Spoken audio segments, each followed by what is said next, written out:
जब भी 70s और 80s के क्लासिक बॉलीवुड की बात होती है तो एक नाम हमेशा लोगों की जुबान पर होता है और वो है मुमताज। वो सिर्फ एक एक्ट्रेस नहीं बल्कि एक आइकॉन है, स्टाइल, ग्रेस और स्ट्रगल की मिसाल। आज हम बात कर रहे हैं उस मुमताज की जो कभी स्टंट एक्ट्रेस कहलाती थी और जिसे बड़े बड़े सुपरस्टार्स अपनी फिल्मों में लेना ही नहीं चाहते थे। लेकिन फिर वही मुमताज एक दौर में ऐसी सुपरस्टार बन गई कि पूरी इंडस्ट्री उनके साथ काम करने को तरसने लगी।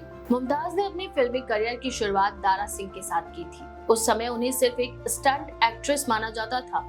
उनके और दारा सिंह के बीच 16 फिल्में आई, लेकिन इनमें उन्हें एक सीमित पहचान ही मिली। ए ग्रेड फिल्मों से उन्हें दूर रखा गया।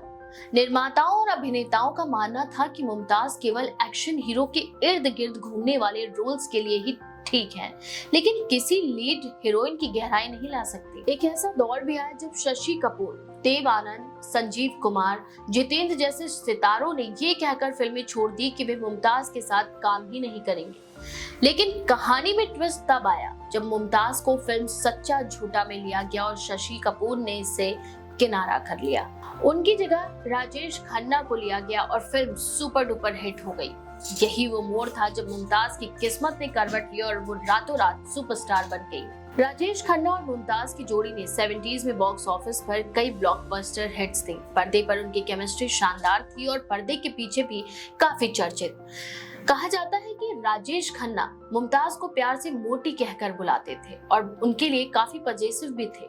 मुमताज ने एक इंटरव्यू में कहा था कि अगर वे किसी और हीरो के साथ फिल्म साइन कर लेती थी तो राजेश उनसे पूरे दिन बात ही नहीं करते थे और बच्चों जैसी नाराजगी रखते थे, मगर खुद चाहे किसी के साथ काम करे कोई फर्क नहीं। मुमताज का पहला प्यार थे शम्मी कपूर। दोनों एक दूसरे को पसंद करते थे। शम्मी तो मुमताज से शादी के लिए भी तैयार थे, लेकिन उन्होंने एक शर्त रख दी। दरअसल वो शर्त ये थी कि शादी के बाद मुमताज को फिल्मों से अलविदा कहना होगा। मुमताज सिर्फ उस वक्त 18 साल की थी। उन्होंने इससे साफ मना कर दिया क्योंकि उनके लिए करियर और आत्मनिर्भरता ज्यादा जरूरी थी। मुमताज ने अपने प्यार के बदले अपना करियर और अपना सपना चुना।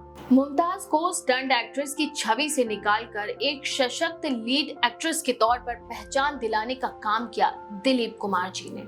फिल्म राम और श्याम में उनके साथ काम कर मुमताज को एक नई उड़ान मिली। मुमताज की एक्टिंग की गहराई को तब पहचान मिली जब पूरी इंडस्ट्री ने कहा ये सिर्फ स्टंट नहीं, टैलेंट भी है। वहीं फिल्मों में उनकी जोड़ी फिरोज खान के साथ भी खूब जमी। रियल लाइफ में भी दोनों के रिश्ते को लेकर खूब अफवाहें उड़ती रही। ये भी सुनने में आया था कि फिरोज मुमताज से शादी करना चाहते थे। हालांकि मुमताज ने इन अफवाहों को इनकार किया, लेकिन किस्मत ने जोड़ा कुछ अलग ही रिश्ता। दोनों की संतानें आपस में शादी के बंधन में बंधी।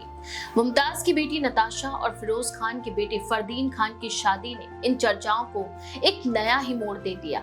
एक दिलचस्प और दुखद पहलू ये भी था कि जिन हीरोज के साथ मुमताज काम करती थी उनकी पत्नियां उन्हें सौतन कहकर बुलाती थी। इसी वजह से मुमताज की कोई खास महिला मित्र नहीं थी, लेकिन सिर्फ वहीदा रहमान उनकी एक सच्ची दोस्त रही जिन्होंने कभी उन्हें जज नहीं किया। लाखों दिलों पर राज करने वाली मुमताज 27 मई 1974 को ताज होटल मुंबई में मयूर माधवानी के साथ शादी के बंधन में बंधी। होटल के अंदर जितने मेहमान थे उससे कई गुना ज्यादा लोग बाहर जमा थे। भीड़ बेकाबू हो गई, दरवाजे तोड़े गए, होटल की सुरक्षा टूट गई। मुमताज को मजबूरी में होटल से सीक्रेटली बाहर निकलना पड़ा। ये बॉलीवुड की सबसे चर्चित शादियों में एक बन गई।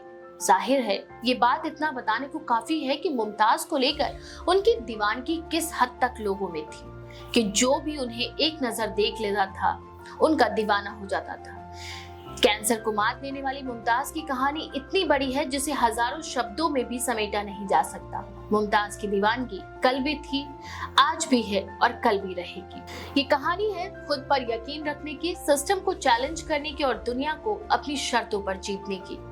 आज भी जब ये रेशमी जुल्फे जैसे गाने बजते हैं, मुमताज की वही मुस्कान आंखों में तैर जाती है। तो अगर आप भी हैं मुमताज की फैन तो अपनी राय कमेंट सेक्शन में जरूर लिखें। ऐसे और भी लेटेस्ट अपडेट्स के लिए देखते रहें द पेज 9 टीवी।